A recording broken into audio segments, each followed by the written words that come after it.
नमस्कार, स्वागत है आपका इंडिया न्यूज पर। मैं हूं आपके साथ स्वाति सिंह। मध्य प्रदेश की जनता इस बार सत्ता की चाबी किसे सौंपेगी, इसका फैसला 3 दिसंबर को ही होगा।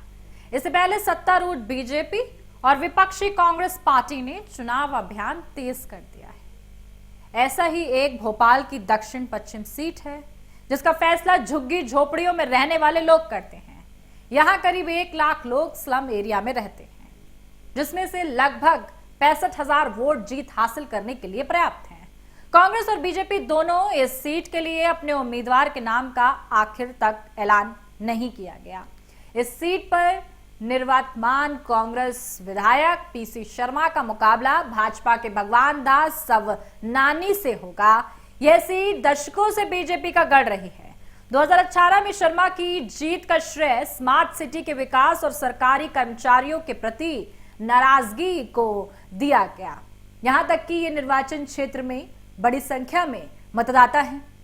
इस निर्वाचन क्षेत्र में 12 वार्ड हैं।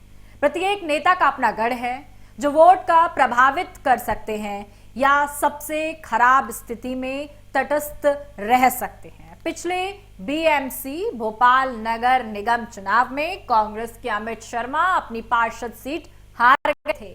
अन्य कांग्रेस पार्षद रोशनपुरा में 10 से 8 बूथ हारने के बावजूद जिस तरीके से बमुश्किल जीतने में कामयाब रहे, शर्मा बदलती वफादारियों से अच्छी तरह से वाकिफ हैं। सवनानी को दक्षिण पश्चिम से टिकट देने के बाद बीजेपी ने हुजूर विधानसभा क्षेत्र में सिंधी वोटों पर दांव खेला है। वहीं पूर्व विधायक उमाशंकर गुप्ता का टिकट काटने के बाद उनके समर्थकों ने विरोध प्रदर्शन किया है। 2022 में बीएमसी चुनाव में बीजेपी ने 12 में से 7 पार्षद सीटें जीती थी। इस सीट के समीकरणों में अनुसूचित जनजाति, ब्राह्मण, कास्ट, मुस्लिम और ओबीसी मतदाताओं का प्रभाव शामिल है। झुग्गियों में रहने वाले लगभग 3 दर्जन लोग ये तय करेंगे कि बीजेपी कांग्रेस से यह सीट वापस ले सकेगी या नहीं।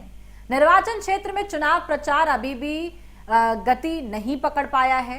यही नहीं, आपको बता दें कि ये झुग्गी झोपड़ियों की बात है, इधर बुंदेलखंड भी बीजेपी के लिए सबसे मजबूत क्षेत्रों में से एक है, जहां पार्टी का प्रदर्शन लगातार अच्छा रहा है।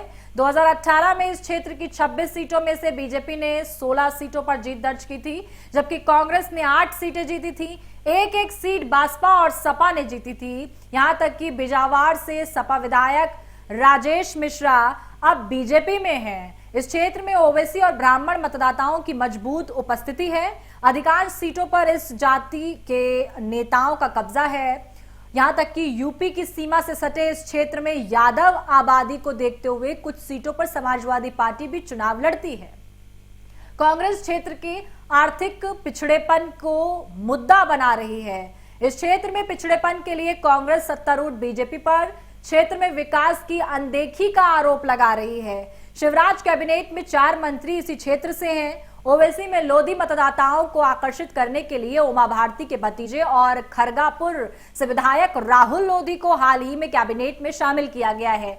ऐसे में कई सीटें ऐसी हैं जो बीजेपी के लिए बहुत जरूरी हैं और बीजेपी उन तमाम नीति रणनीति के साथ उन सीटों पर अपना कब्जा बरकरार करने की लगातार कोशिश कर रही है जो जिस पर उसे खतरा नजर आ रहा है या पहले वो हार चुकी है। इससे जुड़ी तमाम अपडेट के लिए हमारे साथ बने रहें और देखते रहें इंडिया न्यूज। धन्यवाद।